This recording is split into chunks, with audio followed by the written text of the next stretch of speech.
আমি না জানি না আমার কোনো রিলস যখন ভাইরাল হয় তখন তাদের হাহা রিয়াক্ট কেন ভরে যায়। এমন কিছু কিন্তু হাসির কিছু থাকে না।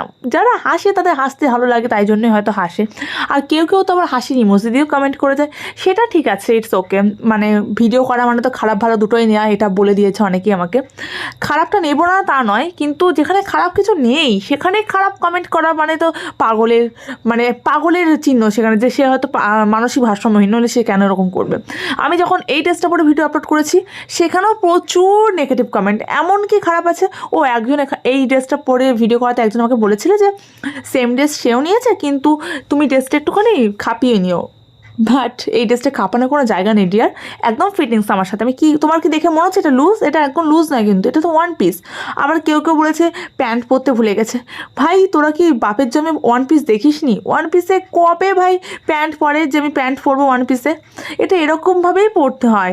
আর আমার ভালো লাগে না মানুষকে খারাপ কমেন্ট করতে, কিন্তু যারা যারা খারাপ কমেন্ট করো তাদেরকে তো খারাপ কিছু বলতেই হয়। আর পুজোতে বিয়েবাড়ির সাজ মানে কি, আমি এমন কি বিয়েবাড়ির সাজ সেরেছি, একজন কমেন্ট করেছে তোর কি দাদুর বিয়ে লেগেছে যে বিয়েবাড়ির সাজ সেরেছিস? কোথায় এটাকে দেখে মনে হচ্ছে বিয়েবাড়ির সাজ? তাহলে চোখে নেওয়া হয়েছে ভাই, আর কিছুই না। বাট এবার এটা ছিল আমার পঞ্চমী লুক, গেছিলাম গোবরডাঙ্গাতে। কেমন লাগলো ভিডিওটা জানিও। চলো টাটা বাই বাই, ভালো থেকো সবাই।